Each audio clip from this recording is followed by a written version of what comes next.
আসসালামু আলাইকুম। আমি কুয়েতকে ভালোবাসি। কেন ভালোবাসি জানেন?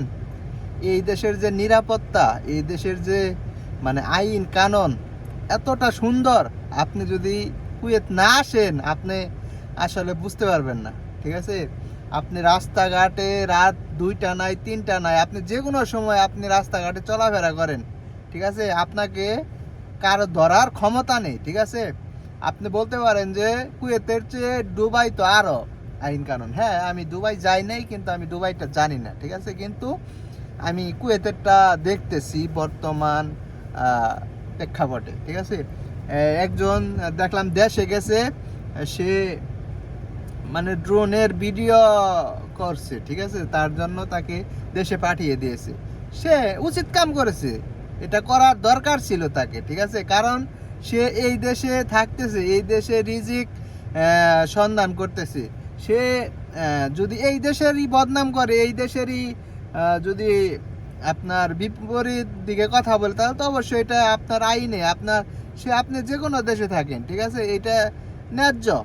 ঠিক আছে? আপনি একটা দেশকে সাপোর্ট করতে পারেন, আমরা মুসলিম কান্ট্রি, মুসলমান হিসাবে আপনি সাপোর্ট করতে পারেন। এই না আপনি যে ভিডিও করে আপনি ওই দিকে করবেন, এটা কোনো সিস্টেম হলো না। ঠিক আছে?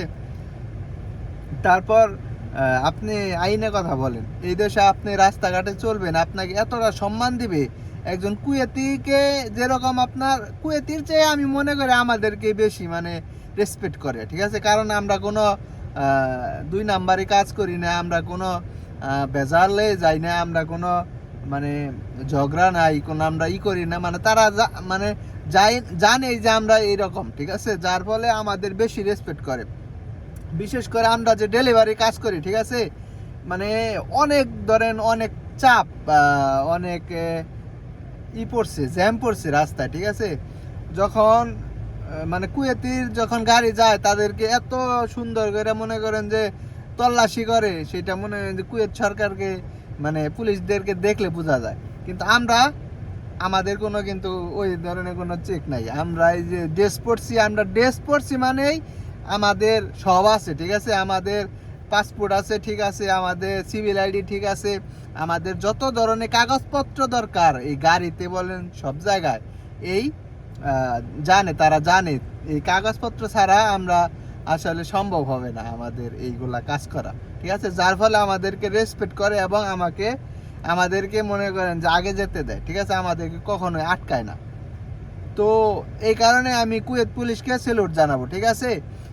আমি মনে করি যদি বাংলাদেশটা যদি কুয়েতের যদি অর্ধেক পরিমাণ যদি আইনটা প্রয়োগ থাকতো, ঠিক আছে, কুয়েত একটি সোনার দেশ থাকতো। বাংলাদেশ একটি সোনার দেশ থাকতো। আল্লাহ হাফেজ, ভালো থাকবেন। আর আমার ভিডিওগুলো যদি ভালো লাগে অবশ্যই সাবস্ক্রাইব এবং ফেসবুকে দেখে থাকলে ফলো করে দিবেন। আসসালামু আলাইকুম।